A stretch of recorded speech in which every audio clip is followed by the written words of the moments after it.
आज का top defence update. भारतीय वायुसेना ने अपने एमआरएफए प्रोग्राम के लिए 114 नए एडवांस जेट खरीदने की प्लानिंग शुरू कर दी है। अब वो पहले से भी ज़्यादा हाई प्रोडक्शन रेट की डिमांड कर रही है। पहले प्लान था कि 10 से 14 जेट पर ईयर, लेकिन अब भारतीय वायुसेना चाहती है कि 24 जेट एनुअली मैन्युफैक्चर हो, जो कि अपने आप में एक बड़ा शिफ्ट है। यह इंक्रीज प्रोडक्शन रेट रक्षा मंत्रालय के लिए नई कॉस्ट और रिसोर्स का डिमांड करेगा, क्योंकि इतने बड़े स्केल पर मैन्युफैक्चरिंग करने के लिए लार्जर सेटअप की जरूरत होगी। भारतीय वायुसेना का ये अग्रेसिव अप्रोच इसलिए है क्योंकि वह जल्दी से जल्दी अपनी कॉम्बैट कैपेबिलिटी को मजबूत करना चाहती है, ताकि वह करंट ऑपरेशनल डिमांड और मल्टी फ्रंट डिफेंस पर जरूरतों को पूरा कर सके। लेकिन ये इंक्रीज सिर्फ बेनिफिट ही नहीं, बल्कि काफी फाइनेंशियल और ऑपरेशनल चैलेंजेस भी लेकर आएगा। हाई टारगेट अचीव करने के लिए जो भी वेंडर सेलेक्ट होगा, उसे इंडिया में एक बड़ा और एडवांस प्रोडक्शन इंफ्रास्ट्रक्चर एस्टेब्लिश करना पड़ेगा, जो नए फैसिलिटी, एडवांस टूलिंग और ज्यादा वर्क फोर्स की जरूरत होगी। रक्षा मंत्रालय को इस प्रोसेस में capital investment, supply chain scaling, technology transfer और वर्क फोर्स ट्रेनिंग के लिए एडिशनल कॉस्ट उठानी पड़ेगी। वहीं फॉरेन कंपनी के लिए भी ये टारगेट इजी नहीं होगा, क्योंकि उन्हें अपनी प्रोडक्शन कैपेसिटी को इंडिया में मौजूदा इंफ्रास्ट्रक्चर के हिसाब से एडजस्ट करना होगा और क्वालिटी स्टैंडर्ड भी मेंटेन करने पड़ेंगे। और हाई प्रोडक्शन रेट पे भी डिफेंस मैन्युफैक्चरिंग स्टैंडर्ड को मेंटेन करने के लिए इंडियन अथॉरिटी और फॉरेन पार्टनर्स के बीच क्लोज कोऑर्डिनेशन चाहिए होगा।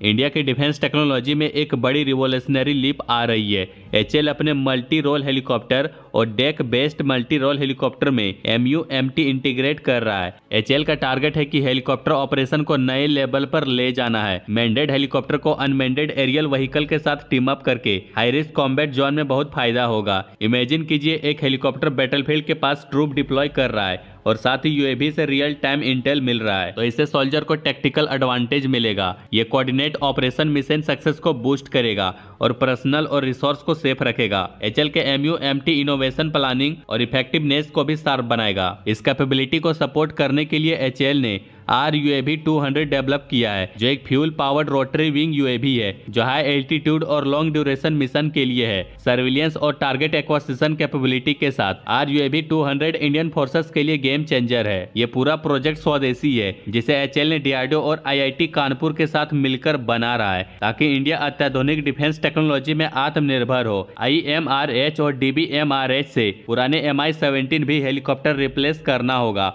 और इंडिया का फ्यूचर स्काई में और भी स्ट्रॉन्ग और सिक्योर होगा। एचएल के MUMT इनिशिएटिव सिर्फ एक अपग्रेड नहीं है, बल्कि ये इंडिया के डिफेंस का एक पावरफुल विजन है।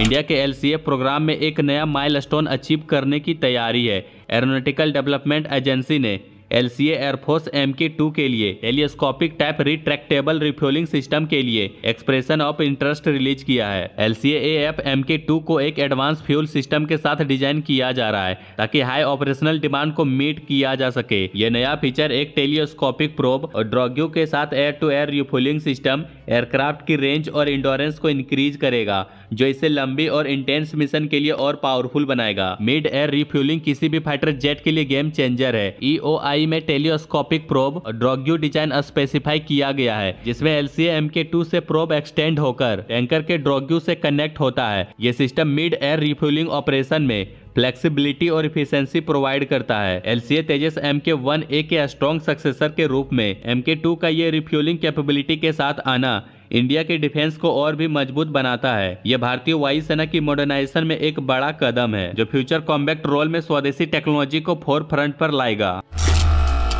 इंडिया के डिफेंस स्ट्रेटजी में एक स्ट्रॉन्ग ट्रांसफॉर्मेशन आने वाला है। नए S5 class ballistic missile submarine India की न्यूक्लियर कैपेबिलिटी को एक नई हाइट पर ले जाएगा, जो ग्लोबल पावर बैलेंस को रिसेप कर सकता है। 13,000 टन से ज्यादा के डिस्प्लेसमेंट, एडवांस स्टील्थ और इंटरकॉन्टिनेंटल बैलिस्टिक मिसाइल कैपेबिलिटी के साथ S5 क्लास की सेकंड स्ट्राइक कैपेबिलिटी को मेजरली इनहेंस करने वाला है। ये नेक्स्ट जनरेशन SSBN इंडिया के न्यूक्लियर ट्राइड्स को सपोर्ट करेगा और करंट अरिहंत क्लास के मिसाइल रेंज लिमिटेशन को क्रॉस करते हुए फुल फ्लेज सी बेस्ड डिटेरेंट बनेगा। एक्सपर्ट का कहना है कि S5 क्लास में मिसाइल 12,000 किलोमीटर तक के रेंज में टारगेट कर सकता है, जो इंडिया को यूरोप और US तक पावर प्रोजेक्शन का एक नया शिफ्ट दे सकता है। वेस्टर्न नेशंस, खासकर नाटो मेंबर के लिए S5 क्लास एक नए चैलेंज की तरह सामने आ रहा है। एडवांस स्टील के साथ ये सबमरीन डिटेक्शन से बचने के लिए डिजाइन किया गया है, जो नाटो फोर्स के एंटी सबमरीन वॉरफेयर ऑपरेशन को मुश्किल बना सकता है। इंडियन ओशियन रीजन में इंडिया की डोमिनेंस भी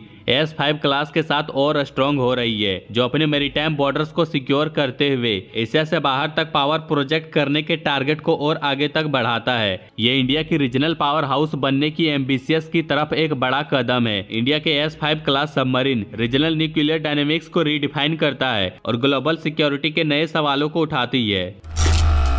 इंडिया का FRCB प्रोग्राम T-72 टैंक को रिप्लेस करने के लिए एक क्रिटिकल स्टेप है। इस प्रोग्राम में एक मॉडर्न MBT डेवलप करने का प्लान है, जो करंट और फ्यूचर कॉम्बैट सिनारियो के लिए तैयार होगा। FRCB में 120 mm गन इंक्लूड होने की उम्मीद है, लेकिन higher calibre gun option explore करना भी जरूरी है, क्योंकि अभी के ट्रेंड्स में टैंक डेवलपमेंट फायर पावर को बढ़ाने की तरफ जा रहे हैं। लीडिंग टैंक मैन्युफैक्चरर जैसे जर्मनी, फ्रांस, रसिया और चाइना हाई कैलिबर गन पर काम कर रहे हैं। रियान मेटल ने रिसेंटली 130 mm गन इंट्रोड्यूस किया है, जो नेक्स्ट जनरेशन MBT के लिए डिजाइन किया गया है। ये गन पेनिट्रेशन कैपेबिलिटी को इंप्रूव करेगा और टारगेट पर ज्यादा काइनेटिक एनर्जी देगा। रसिया भी अपने T-14 अर्माटा टैंक्स पर 125 mm गन यूज करता है, लेकिन 152 mm गन पर भी रिसर्च हो रही है, जो एडवांस आर्मर थ्रेट्स के खिलाफ मैक्सिमम डिस्ट्रक्टिव पावर देने में हेल्प करेगा। इंडिया के लिए हायर कैलिबर गन को FRCB डेवलपमेंट में कंसिडर करना स्ट्रेटेजिक एडवांटेज होगा। ये डिटरेंस फैक्टर को इनहेंस करेगा,